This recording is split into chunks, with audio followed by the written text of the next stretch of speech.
Ici, tout a commencé par une histoire de tomates. C'était en 2017. Dans le courrier des lecteurs, il y avait « Qui a la plus grosse ?» La plus grosse tomate, c'était donc celle de Pascal. À l'époque, elle et il ont fait la une de tous les journaux. Et en fait, j'ai été contacté par beaucoup de gens à ce moment-là.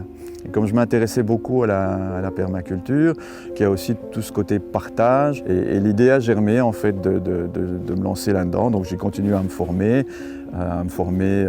non seulement à la permaculture, mais aussi au design en permaculture, avec tous les principes qui fonctionnent bien depuis des millénaires dans la nature et que au lieu de se battre contre elle, si on observe et qu'on fait ce qui marche bien quand on la laisse tranquille, ça marche bien dans les jardins aussi.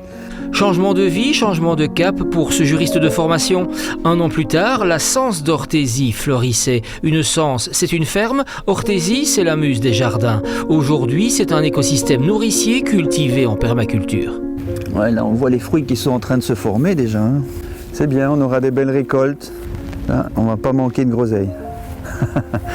Au départ d'une prairie à faucher, Pascal a dessiné cet espace de 2 hectares pour y produire de nombreuses variétés de fruits.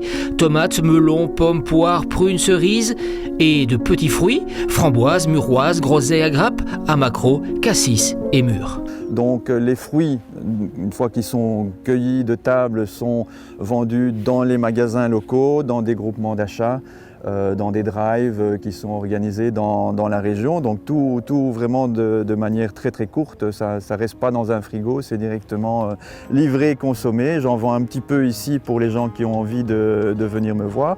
Et sinon, tous les surplus sont eux transformés en sirop, gelée, confiture et pâte de fruits.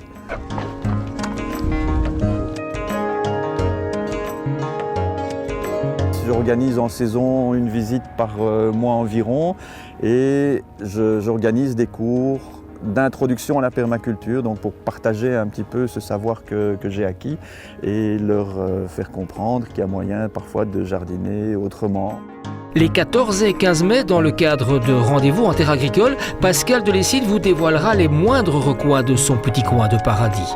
En toute liberté, vous pourrez déambuler au sein de sa permaculture. Explications, dégustations, expositions et pourquoi pas, quelques instants de détente vous attendent à Wodek, au cœur de ce magnifique pays des collines.